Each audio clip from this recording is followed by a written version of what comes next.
I've been a journalist for close to 4 decades. I've covered Parliament for 35 years. In fact, my first assignment as a journalist was to cover the Lok Sabha. I've never seen something like this. I've seen bedlam in the House. I've seen heated arguments. I've seen some very tumultuous debates. I've covered umpteen no conference motions.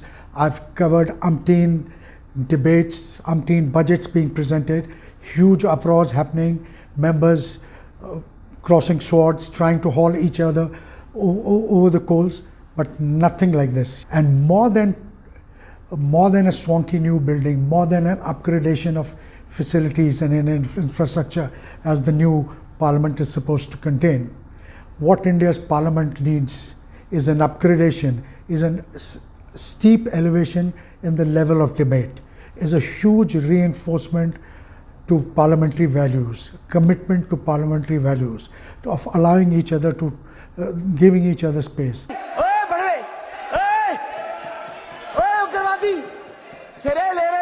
It is, please. ugravadi, बोलने भी तो कभी खड़ा होगा, ये बता रहा हूँ. ugravadi, aatankwadi है, ugravadi है. Take your seat. ये mullah aatankwadi है.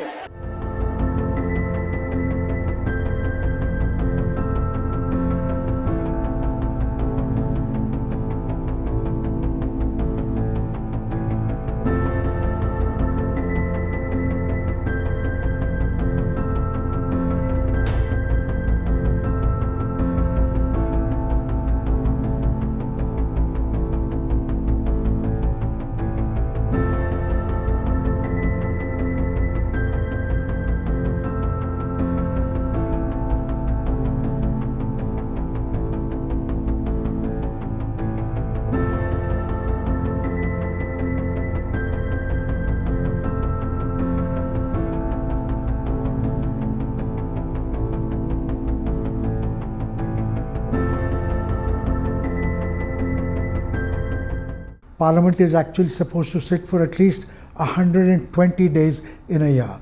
It barely functions for 20 days. And what can be a sadder commentary than the fact that there was a former union minister sitting by the side of Mr. Ramesh Bidhuri and grinning away, smiling as if some joke is being cracked. And while I've never heard more crass language being used. The government, the ruling party, and I'm afraid even those, the presiding officers in Parliament, will be judged by the action they take against this erring MP.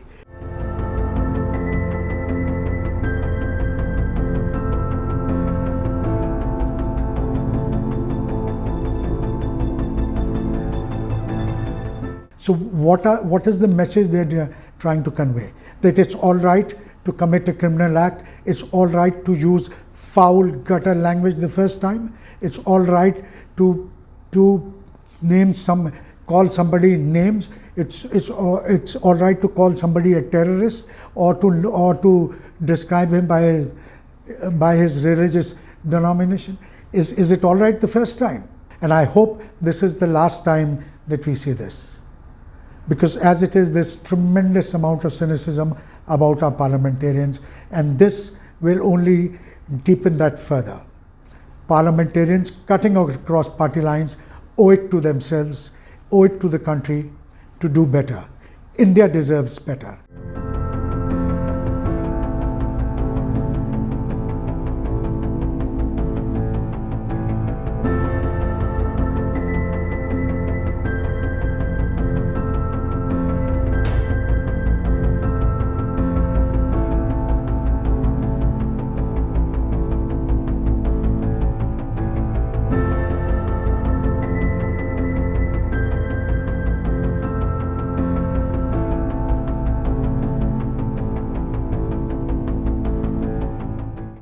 Look, we have precedents.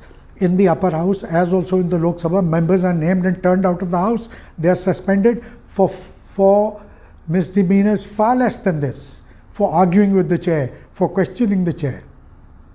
Here, look at the kind of language, I feel embarrassed even repeating it now. Look at the kind of language, the terms, the terminology that was used.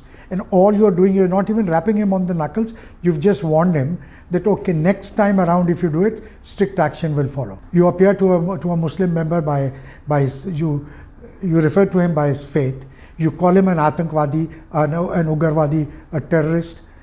What more is left? What more is left?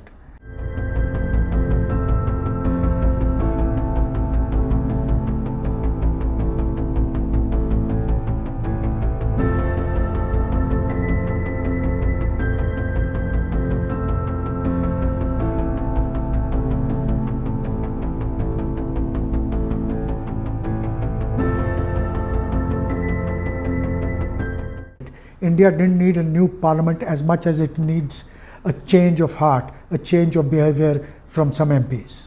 I was very fortunate. I've covered umpteen debates, budgets being presented, governments being pulled down, governments being installed, lively debates. I was there for a lot of an eyewitness to many things, that budgets being presented. The first, India exported the atomic bomb, and Pakistan a couple of days later retaliated. I was present in the press gallery when that happened. How members cutting across party lines came together, decided that they will not act out of parliament, out of panic. The house will not be adjourned, and it sat for 45 extra minutes just to convey that India is unperturbed and it is business as usual. I've seen on occasions how members have acted in a bipartisan manner. I've seen how a new system, the system of parliamentary committees that was introduced. I've seen Parliament make great strides. Unfortunately, I've lived to see the day when we've seen it at its nadir as well.